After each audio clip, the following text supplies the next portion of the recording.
Bismillahirrahmanirrahim. Assalamualaikum warahmatullahi wabarakatuh. Innal hamdalillah nahmaduhu wa nasta'inuhu wa nastaghfiruh wa na'udzu billahi min shururi anfusina min sayyiati a'malina may yahdihillahu fala mudilla lahu wa may yudlilhu fala hadiyalah. Asyhadu an la ilaha illallah wa asyhadu anna Muhammadar Rasulullah. Rabbi israh li sadri wa yassir li amri wahlul 'uqdatam min lisani yafqahu qawli. Allahumma shalli ala Muhammad wa ala ali Muhammad kama shallaita ala Ibrahim wa ala ali Ibrahim wa barik ala Muhammad wa ala ali Muhammad kama barakta ala Ibrahim wa ala ali Ibrahim fil alamin innaka Hamidum Majid. A'udzu billahi minasyaitonir rajim. Bismillahirrahmanirrahim.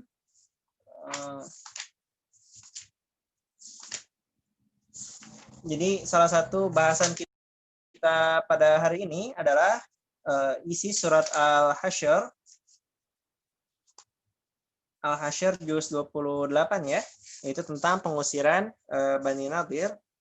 Coba, saya takut salah bacanya.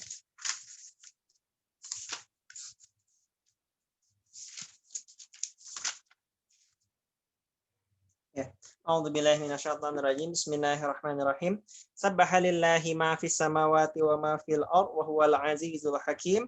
Huwallazi akhrajal ladzina min diyarihim huwallazi akhrajal ladzina kafaru min ahlil kitab min diyarihim li awwalil hasyr.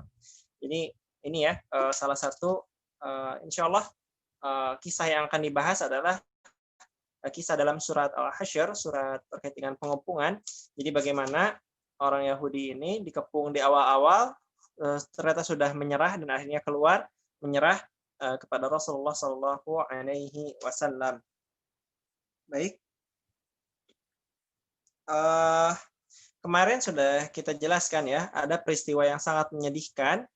Jadi peristiwa ini mohon dicatat teman-teman, ini penting sekali peristiwanya, yaitu peristiwa Bi'r Ma'unah. Peristiwa Bi'r Ma'unah, karena kenapa itu sangat penting? Sebelumnya peristiwa Bi'r Ma'unah itu karena Rasulullah dan muslimin yang setelah kalah di perang Uhud, kemudian musuh-musuh Islam akhirnya mulai berani untuk berkhianat dan menyerang Rasulullah Shallallahu Alaihi Wasallam, ingin menghilangkan keberadaan muslimin di Jazirah Arab. Nah, ketika peristiwa Bi'r Ma'unah ini, yang setelah peristiwa Ar-Raji juga, sama-sama pengkhianatan ya, cuma kalau Ar-Raji korbannya tidak sebanyak Bi'r Ma'unah. Bi'r Ma'unah itu korbannya 70 orang. 70 orang itu luar biasa banyak pada waktu tersebut. 70 orang adalah korban ketika perang Uhud yang menyebabkan muslimin kalah lari ke Madinah. Tentu saja yang lainnya luka-luka, tapi jangan jangan pikirkan 70 itu seperti 70 di angka hari ini, tidak ya. Sudah saya ceritakan, penduduk Madinah dipastikan di bawah 10.000 orang pada zaman Rasulullah. Mungkin kalau saya prediksi mungkin ya 5.000 penduduk. Jadi kehilangan 70 orang itu sudah sangat berarti, apalagi 70 orangnya adalah 70 orang yang prajurit muslimin yang siap berperang. Nah, jadi setelah peristiwa Bi'r Ma'unah, muslimin dibantai, di cerita kemarin sudah kita ceritakan, maka ada dua orang yang menyaksikannya. Keduanya tidak ridho muslimin dibantai begitu saja. Mereka berdua berusaha untuk menyerang orang-orang kafir yang membunuh muslimin, namun tentu saja mereka berdua kalah. Di antara saya cek lagi ya. Nama kedua orang tersebut adalah, kalau yang satu saya tahu, yang satunya lagi siapa saya lupa. Nah, maaf. Oh ya, yang kedua orang namanya Uqbah bin Amir. Orang pertama adalah Amr bin Umayyah. Uqbah bin Amir itu dibunuh oleh orang-orang kafir, sedangkan kalau Amr bin Umayyah itu dibebaskan karena ada apa ya? Ada kebaikan yang didapatkan ketika kisah panjang ceritanya tidak bisa saya ceritakan sekarang. Intinya karena balas budi Amr bin Umayyah dibebaskan. Nah, ketika Amr bin Umayyah ini pulang ingin segera melapor pada Rasulullah bahwa 70 ulama Quran. Jadi bayangkan teman-teman, Rasulullah mengirim sahabatnya menjadi pengajar, tujuannya ke Najd, yang awalnya dikirim untuk menjadi pengajar, dai, ulama-ulama di sana, untuk mereka jadi sumber ilmu. Tentu pilihannya Rasulullah bukan pilihan orang-orang sembarangan. Tiba-tiba 70-nya tewas, maka Rasulullah sangat sedih. Nah, kemudian Amr bin Umayyah ini akhirnya juga merasakan kesedihan Rasulullah, ingin segera melapor pada Rasulullah. Ketika beristirahat, ada 2 orang Bani Kilab yang ikut beristirahat dan tertidur. Amr bin Umayyah tidak tahu bahwa 2 orang ini adalah Bani Kilab yang sebenarnya sudah ada perjanjian persahabatan dengan Rasulullah. Jadi sebenarnya itu mereka adalah teman ya, harusnya dianggap teman. Amr bin Umayyah mengira mereka adalah musuh yang sudah membantai muslimin, warga setempat yang sudah membantai muslimin. Makanya Amr bin Umayyah membunuh mereka berdua ketika mereka berdua sedang tertidur. Nah, akhirnya Amr bin Umayyah senang. Wah, saya sudah membunuh 2 orang. Datang ke Rasulullah, cerita, ya Rasul, 70 sahabat yang dikirim syahid. Walaupun kita tahu belakangan ternyata ada 1 orang yang pura-pura mati saja. Nah, dan Amr bin Umayyah menceritakan bahwa dia telah membunuh 2 orang yang diduga kuat adalah bagian dari musuh yang membantai muslimin. Ternyata 2 orang tersebut bukan dari pihak musuh, justru dari Bani Kilab, sekutu Rasulullah Shallallahu Alaihi Wasallam. Rasulullah akhirnya sedih dan harus menyiapkan diat ya. Kalau kita sudah pelajari sebelumnya, diat dari membunuh orang itu 100 ekor unta. Sebenarnya saya tidak membaca berapa diat yang Rasulullah siapkan sekarang, tapi kalau kembali kepada hukum Islam, seharusnya 2 orang tadi ditebus dengan 200 ekor unta. 200 ekor unta itu banyak ya. Ya tadi ya, pasukan Uhud aja, berapa ya pasukan Uhud itu? Badar, pasukan Badar itu kurang lebih 70 ekor unta. Kalau saya tidak salah, muslimin punya 70 ekor unta. Sekarang muslimin harus membayar 200 ekor unta. Berarti 3 kali dari yang muslimin bawa ketika perang Badar. Makanya kenapa Rasulullah menggunakan perjanjian yang telah dipakai, disepakati oleh penduduk Madinah, baik muslim maupun bukan muslim, baik orang-orang kafir ya, termasuk orang-orang Yahudi, bahwa bila ada tebusan, harus saling bahu-membantu untuk membayar. Rasulullah akhirnya datang ke Yahudi Bani Nadir untuk meminta partisipasi dalam membayar tebusan pada 2 orang yang telah dibunuh Amr bin Umayyah yang salah sangka tadi. Teman-teman, ini ceritanya cukup berbelit ya, mudah-mudahan masih ketangkep. Oke, saya ringkas. Jadi ada muslimin melihat rombongan muslimin yang di Bir Maunah meninggal, akhirnya ia kembali ke Rasulullah. Di jalan ia malah membunuh 2 orang yang disangka musuh. Nah, Rasulullah kan sedih, ternyata 2 orang yang dibunuh tadi bukan musuh tapi malah sahabat. Sekutu, kabilah sekutu dari Bani Kilab. Akhirnya Rasulullah meminta bantuan kepada orang Yahudi sesuai kesepakatan Piagam Madinah, bahwa orang yang bahwa bila ada tebusan yang harus dibayar, maka harus bahu membantu untuk membayar. Nah, ketika tiba di Bani Nadir, Rasulullah kemudian meminta berbicara. Rasulullah datang bersama para sahabatnya, kemudian berbicara, dan akhirnya Bani Nadir pun berkata, ya intinya ingin mempersiapkan harta yang diperlukan oleh Abul Qasim. Abul Qasim itu ya itu Rasulullah, nama panggilan Rasulullah. Namun saat menjauh dari Rasulullah, mereka bukannya berbicara tentang apakah harus membayar atau tidak membayar, malah berbicara masalahnya mereka nggak sudi ikut bayar. Mereka ingin memerangi Rasulullah. Mereka ingin ini dan itu. Padahal ada orang Yahudi sendiri yang berkata bahwa jangan melanggar perjanjian. Nanti apalagi berusaha membunuh Muhammad, pasti nanti Allah akan memberitahukan Muhammad. Jadi sebenarnya mereka tadi ya, mereka jauh-jauh leluhur mereka datang ke Madinah untuk beriman pada Nabi akhir zaman. Makanya mereka sangat kenal ciri-ciri Nabi akhir zaman. Ternyata Nabi akhir zaman bukan dari orang Yahudi, tapi dari bangsa Arab.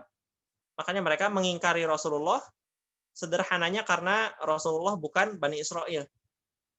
Alasan yang konyol. Nah, mereka yang sebenarnya percaya bahwa Rasulullah itu dijaga oleh Allah dan malaikat, berusaha mencegah jangan dibunuh Rasulullah, jangan dibunuh karena pasti malaikat akan memberitahu Rasulullah. Namun tetap sebagian besar mayoritas ngeyel ingin membunuh Rasulullah. Ini direncanakanlah bahwa Rasulullah akan ditiban oleh batu penggiling. Kalau teman-teman pernah ke pabrik ini ya, pabrik tradisional penggilingan batu itu ya, yang buat ya menggiling sesuatu, itu berat dan kalau dijatuhkan ke orang bisa remuk ya. Makanya kenapa orang-orang Yahudi merasa percaya diri pada saat itu, karena Rasulullah juga sedang duduk menyender di tembok, jadi mudah untuk kalau niat dibunuh. Nah, baru ke arah sepakat untuk membunuh Rasulullah. Rasulullah benar-benar ditolong oleh Allah Subhanahu wa taala. Jibril datang pada Rasulullah memberitahukan kesepakatan Bani Nadir, dan Rasulullah pun akhirnya diam, tidak mau berkata apa-apa, langsung pulang. Sahabat juga bingung, ini kenapa Rasulullah nggak ngomong, nggak apa, pulang gitu kan. Setelah jauh, udah nggak kemana-mana lagi, sahabat akhirnya bertanya, kenapa ini Rasulullah mendadak pulang, nggak pamit, nggak apa, ini bukan Rasul banget lah. Akhirnya diketahuilah bahwa ternyata Jibril baru memberitahukan kabar Bani Nadir bersiap untuk membunuh Rasulullah. Nah, akhirnya Rasulullah mengutus sahabatnya. Saya tidak tahu ya, sahabatnya kenapa namanya bisa sama-sama Muhammad. Mungkin saya harus belajar lagi biografi para sahabat. Nama sahabat yang dikirim Rasulullah adalah Muhammad bin Maslamah. Teman-teman mungkin di sini ada yang sudah tahu kenapa namanya Muhammad bin Maslamah. Tapi kalau saya sendiri harus belajar lagi. Nah, Muhammad bin Maslamah ini dikirim Rasulullah kepada Bani Nadir untuk diancam dalam 10 hari harus meninggalkan Madinah karena telah melanggar perjanjian. Dan kalau tidak keluar dalam waktu 10 hari, maka akan dipenggal. Ya, alias diperangi Bani Nadir. Akhirnya Bani Nadir, yang memang Bani Nadir itu ini ya, termasuk kaum yang, kabilah yang lemah dibandingkan dengan kabilah yang lainnya. Kalau kita sudah pelajari sebelumnya, Bani Qainuqa, ini ada Bani Nadir, ini ada Bani Quraizah. Kalau Bani Nadir itu termasuk yang sangat lemah, walaupun dia punya benteng-benteng yang kuat. Jadi kuat di benteng, lemah di tenaga pasukan. Makanya kenapa mereka berlindung di benteng-benteng mereka, bahwa mereka akan menang dalam bertahan dari pengepungan Rasulullah. Akhirnya saat ini ya, jadi sebelumnya Bani Nadir tuh awalnya kan sudah mau keluar. Maaf, saya sedikit tambah lagi. Jadi Bani Nadir yang di ultimatum diancam Rasulullah untuk keluar, akhirnya saat mau keluar, ternyata dapat surat dari orang munafik, dari pemimpin munafik yaitu Abdullah bin Ubay bin Salul, bahwa jangan keluar. Intinya orang munafik akan membantu Bani Nadir. Bila Bani Nadir diusir, maka orang-orang munafik akan ikut pergi. Bila Bani Nadir diperangi, maka orang-orang munafik akan membantu mereka berperang. Bahkan mereka juga sesumbar bahwa Bani Gotofan, sekutunya Abdullah bin Ubay bin Salul, akan datang untuk membantu Bani Nadir segera. Dan juga Yahudi Bani Quraizoh akan membantu Bani Nadir juga. Tentu saja Bani Nadir kini membayangkan bahwa Bani Nadir sekarang aman. Bahwa kalau ia berperang dengan Rasulullah yang baru kalah dalam perang Uhud, yang sahabatnya tewas dalam Bir Ma'unah, maka akan mudah untuk melawan Rasulullah.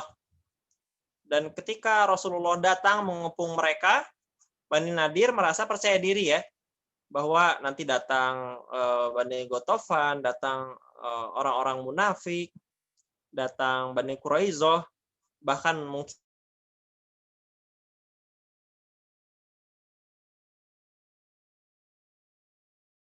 mudah-mudahan datang bantuan dari musyrik Mekah.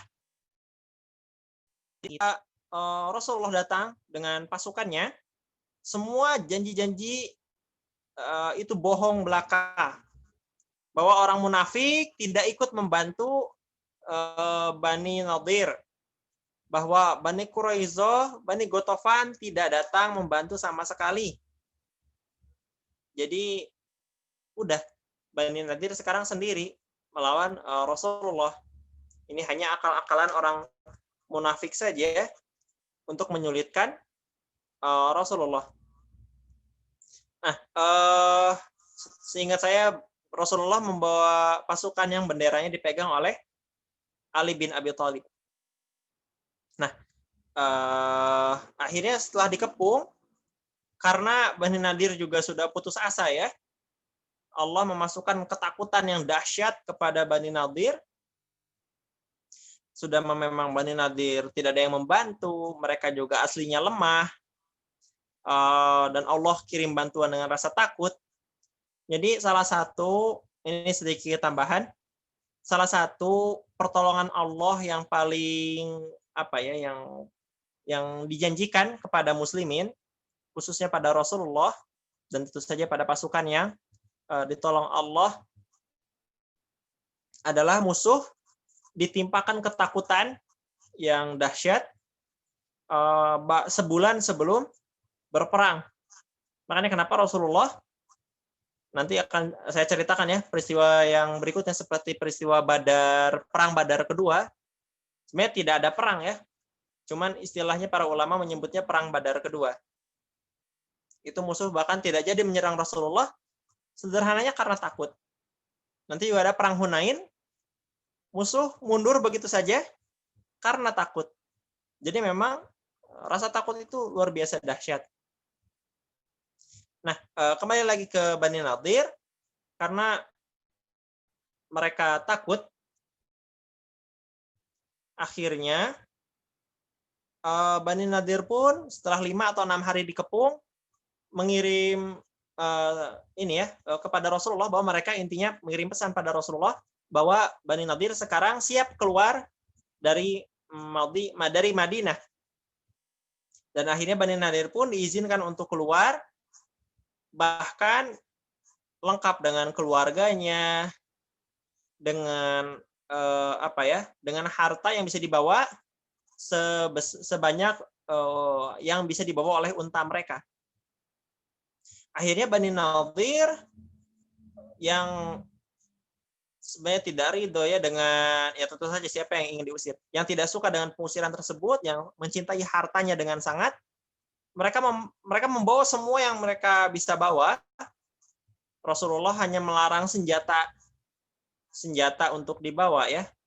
Jadi sisanya boleh dibawa Bani Nadir. Itu dibawa sampai mereka merobohkan rumah-rumah mereka, dipreteli, diambil pintunya, jendelanya, tiangnya, atapnya, apa saja yang kiranya bisa dibawa yang masih berharga untuk dicabut dan dinaikkan ke atas unta mereka. Nah, akhirnya Bani Nadir pun keluar beriring-iringan. Total ada 600 ekor unta dan Bani Nadir yang lainnya akhirnya keluar. Sebagian, terutama para pemimpinnya, itu ke Khaybar. Khaybar ini nanti kita akan bahas insya Allah perang Khaybar. Khaybar itu satu tempat yang mirip sekali dengan Madinah. Itu banyak kebun kurma, ada batu-batuan terjal, yang banyak orang Yahudinya juga. Karena orang Yahudi, karena tahu ya, Nabi akhir zaman muncul di antara kebun kurma dan gunung batu. Khaybar dan Madinah mirip, maka mereka tinggal di dua tempat tersebut. Dan ternyata Rasulullah besar muncul di Madinah, maka kini mereka mengungsi ke Khaybar. Nah, sebagian dari mereka juga mundur pulang ke Syam, bertemu dengan Yahudi-Yahudi ahli-ahli kitab lainnya. Dan Rasulullah sekarang membawa fa'i. Fa'i itu harta rampasan perang yang didapat tapi hampir tidak ada perang sama sekali. Jadi beda ya, ada gonimah, ada fa'i. Kalau gonimah itu perang habis-habisan, maka Rasulullah hanya diberi jatah oleh Allah 1/5-nya untuk dikelola. Sedangkan kalau untuk fa'i, maka ini diserahkan sepenuhnya pada Rasulullah Shallallahu Alaihi Wasallam, karena hampir tidak ada perperangan. Nah, Rasulullah mendapatkan 50 baju besi. Jadi baju besi itu kan ya susah ya teman-teman ya. Macam-macam baju besi itu. Ada baju besi lempengan, ada yang rantai, sedikit kecil-kecil di rantai supaya fleksibel. Ada juga topi bajanya. Itu mahal sekali. Bahkan Rasulullah pernah berutang pada orang Yahudi dengan jaminan baju besi Rasulullah. Jadi memang baju besi itu pakaian yang sangat berharga, yang kalau dipakai untuk berperang tentu akan sangat membantu dalam melindungi diri saat berperang. Kemudian Rasulullah juga mendapatkan 340 kalau tidak salah.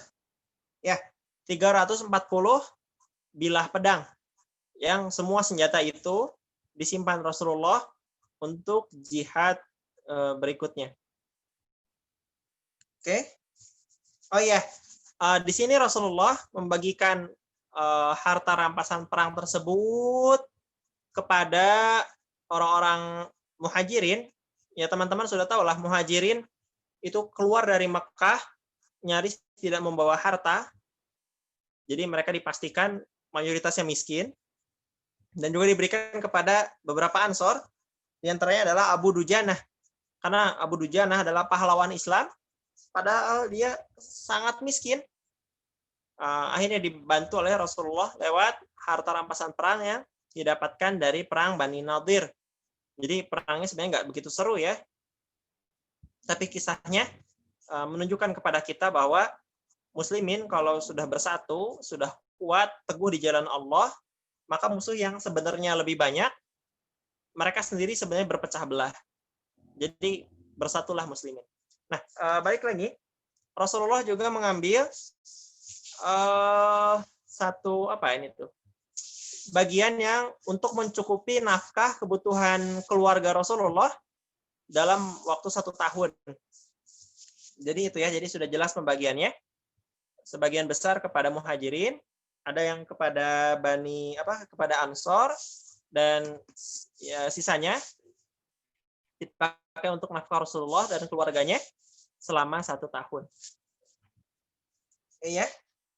Teman-teman kalau ingin melihat kisahnya, kalau kisah dari saya kan mungkin naratif ya. Kalau teman-teman baca Quran surat Al-Hasyr, juz 28, itu kisahnya sangat mengharukan sekali. Karena bahasa Allah tentu beda dengan bahasa saya.